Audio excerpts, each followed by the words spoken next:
कधीही कुठेही साप दिसला की पहिला फोन जातो तो सर्पमित्र प्रकाश गायकवाड याला आणि त्या फोनला प्रतिसाद देऊन तात्काळ हजर राहणारा प्रकाश गायकवाड गेल्या 22 वर्षांपासून प्रकाश ही समाजसेवा विनामूल्य करत आहे. काही दिवसांपूर्वीच या प्रकाशला वडणगे येथे विषारी साप पकडत असताना त्या सापाने त्याच्या उजव्या हाताला दंश केला आणि त्याची परिस्थिती गंभीर बनली. त्याच्या मित्रांनी त्याला तात्काळ CPR रुग्णालयात दाखल केलं. CPR रुग्णालयात त्याला प्राथमिक उपचार म्हणून अँटी स्नेक वेनम हे इंजेक्शन देण्यात आले. त्यामुळे त्याच्या हातातील सापाचे विष बाहेर पडण्यास मदत झाली. यानंतर प्रकाशच्या सहकाऱ्यांनी त्याला सूर्या हॉस्पिटल लक्ष्मीपुरी कोल्हापूर येथे दाखल केलं. प्रकाशची आर्थिक परिस्थिती ही अतिशय हलाखीची असल्याने त्याचे मित्र आणि सहकार्याने केलेल्या प्रयत्नामुळे त्याचबरोबर दानशूर आणि आपल्या दातृत्व प्रकाशासाठी दाखवल्याने आज प्रकाश गायकवाड या सर्पमित्राच्या जीवनात पुन्हा प्रकाश उजाडलेला आहे. माझ्या उपचारासाठी ज्या दानशूरांनी प्रत्यक्ष अप्रत्यक्षरित्या मदत केली, सहकार्याने तत्परता दाखवली आणि सूर्या हॉस्पिटलच्या डॉक्टर तन्मय ओरा, डॉक्टर अमित पुरांडे आणि त्यांच्या सर्व टीमने केलेल्या चांगल्या आणि योग्य उपचारामुळे आज माझ्यावरील संकट टळलेलं असल्याची भावना सर्पमित्र प्रकाश गायकवाड याने KK न्यूजशी बोलताना व्यक्त केली. मी सर्पमित्र प्रकाश गायकवाड वडणगे. गेल्या 8 दिवसापूर्वी मला सर्पदोष झाला होता. त्यावेळेला माझ्या वडणगे गावातील सर्व सहकाऱ्यांनी मला CPR रुग्णालयामध्ये दाखल केलं व तिथे अँटीव्हेनम इंजेक्शन त्वरित दिलं. त्यामुळे माझा 50% धोका कमी झालेला व काही गोंधळामध्ये सरकारामुळे मला सूर्या हॉस्पिटलमध्ये दाखल करण्यात आलं. या सर्पदोषानंतर माझा जीव धोक्यात आला होता. डॉक्टर तन्मय ओरा सर यांनी योग्य उपचार व सर्व स्टाफने माझ्यावर जे उपचार जे सगळ्या बाबतीत उपचार जे केले, मला सगळ्या गोष्टीत सहकार्य केलं.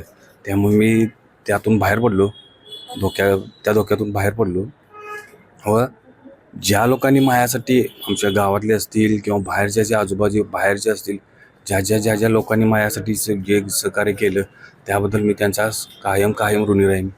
मी पूर्ण अशक्त होतो. त्यामुळे मी आता एकदम स्टेबल झालेलो आहे. मी स्वतः सर्पमित्र आहे. मला स्वतः सर्पमित्र असून मला सर्पदोष झाल्यामुळे मी एवढा वेदनादायी होतो. मला वेदना झाल्या तर बाकीच्यांनाही त्याच्यापेक्षा जास्त होऊ शकतात. त्यांनी उत्तमरित्या त्याची काळजी घ्यायला पाहिजे. कोणताही साप असू दे, विषारी साप असू दे, या असू दे, त्यांनी स्वतःहून आपल्या न घाबरता व्यवस्थित आपल्या हॉस्पिटलमध्ये जाऊन उपचार घ्यायला पाहिजेत. आणि सर्पमित्र जे असतील त्यांना पण कळकळीची विनंती आहे की कोणीही तुम्हाला कितीही काही करू दे, तुम्ही तुमच्या स्टिक, तुमच्या सगळं साहित्याशिवाय तिथे जायचंच नाही. प्रकाश गायकवाड यांच्या उजव्या हाताला घोणस जातीच्या विषारी सापाने दंश केल्यानंतर CPR रुग्णालयात अँटी स्नेक वेनम दिल्यानंतर त्यांच्या मित्रांनी सूर्या हॉस्पिटलमध्ये दाखल केले. या ठिकाणी त्याच्यावर शस्त्रक्रिया करण्यात आल्या. प्रकाशवरील उपचारांचा खर्च मोठा होता, त्यात त्याची आर्थिक परिस्थिती हालाखीची. आम्ही कर्तव्य म्हणून आम्ही प्रकाशवर योग्य उपचार केले. त्याचबरोबर विविध पक्ष, सामाजिक सेवा संघटना, दानशूर व्यक्ती, मित्रपरिवार तसेच मुख्यमंत्री वैद्यकीय सहायता निधीचे प्रशांत साळुंखे यांनी केलेल्या प्रयत्नांना अखेर यश आलं असून तो संकटातून बाहेर आला असल्याची प्रतिक्रिया सूर्या हॉस्पिटलचे डॉक्टर तन्मय वोरा यांनी दिली आहे. वडणगेमध्ये राहणारे श्री प्रकाश गायकवाड 8 दिवसापूर्वी एका दिवशी रात्री हॉस्पिटलमध्ये ॲडमिट झाले. हिस्ट्री घेतली तर त्यांना सर्पदंश झालेला होता. तर घोणस हा ज्याला आपण वॅस्क्युलोटॉक्सिक स्नेक असतो, ह्याचा दंश झाला होता. त्यानंतर तिथल्या लोकांनी त्यांना CPR हॉस्पिटलमध्ये गेले आणि तिथल्या डॉक्टरांनी तिथं जो इसेन्शियल असतो लोडिंग डोस अँटी स्नेक वेनमचा तो दिला. वेळेत डोस दिल्यामुळं बऱ्यापैकी त्यांचं आजार तिथल्या तिथं रिस्ट्रिक्ट झाला. खरं पुढील उपचारासाठी ते आमच्याकडे जेव्हा आले तेव्हा पूर्णपणे उजवा हात सुजलेला होता. हाताच्या बोटाच्या इथं सर्पदंश झालेला होता आणि तो सूज 3-4 तासामध्ये वर इथंपर्यंत आलेली होती. त्यानंतर त्यांचं रक्त पोटायचं थांबलेलं होतं.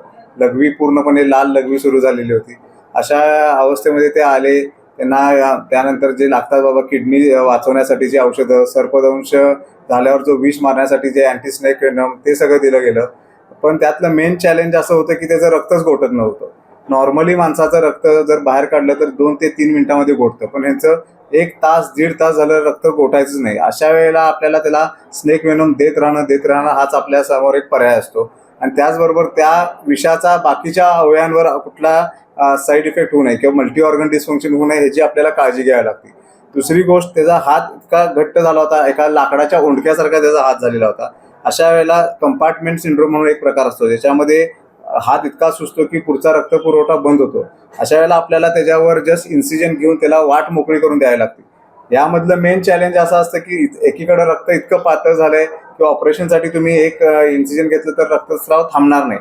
अशा वेळेला आपण त्याला प्लाझ्मा देऊन इमर्जन्सीमध्ये ते सर्व कंपार्टमेंट सिंड्रोमला आपण ड्रेन करून टाकलं आणि हळूहळू पेशंटमध्ये सुधारणा होत गेली. 3 दिवसानंतर त्याच्या लघवीचा रंग बदला लागला, त्याचं रक्त पुन्हा गोठायला चालू झालं आणि आज मला आनंद आहे की आज पेशंट पूर्णपणे बरा होऊन इथनं डिस्चार्ज घेत आहे. तर पुढं त्याला सेकंड स्टेजमध्ये जखम मोठी असल्यामुळे स्किन ग्राफ्टिंग लागेल. तर याच्यामध्ये मेन समजण्यासारखी गोष्ट अशी आहे की जेव्हा केव्हा स्नेक बाईट असतो आणि तो विषारी आहे असं आपल्याला जाणवतो, तेव्हा अँटी स्नेक वेनम देणं हे अत्यंत गरजेचं असतं. आणि त्याला तो लोडिंग डोस CPR मध्ये दिल्यामुळं पण त्याचा जीव वाचण्यामध्ये फार त्या डॉक्टरांची पण महत्त्वाची भूमिका होती. त्याचबरोबर पेशंटची परिस्थिती फार हालाकीची होती, अत्यंत गरिबीची होती. आल्या दिवसापासून त्याचे मित्र त्याला घेऊन आले होते. त्यांचं होतं की सर परिस्थिती नाही आहे, कमीत कमी ह्याच्यामध्ये करा. त्या गावातले सर्व पक्षाचे अनेक कार्यकर्ते, अनेक समाजसेवक इथं आले. त्यांनी तीच हे केलं. त्यांनी स्वतः वर्गणी काढून पेशंटसाठी जो काय खर्चाचा आहे त्याची व्यवस्था केली. मुख्यमंत्री सहायता निधीचे प्रशांत साळुंखे साहेब आहेत, त्यांनी पण वारंवार पेशंटची विचारपूस करून त्यांच्या पद्धतीने मदत केली. सर, अशा पद्धतीने सामाजिक जे आपल्या एकोपा आहे त्यामध्ये विविध प्रकारचे लोकांनी एकत्र येऊन पेशंटची मदत केली व आम्ही तर आमचं काम केलंय, पण आज सर्व लोकांनी त्याला वेळेवर उपचार आणि आर्थिक मदत केल्यामुळे आज हा पेशंट बरा होतोय.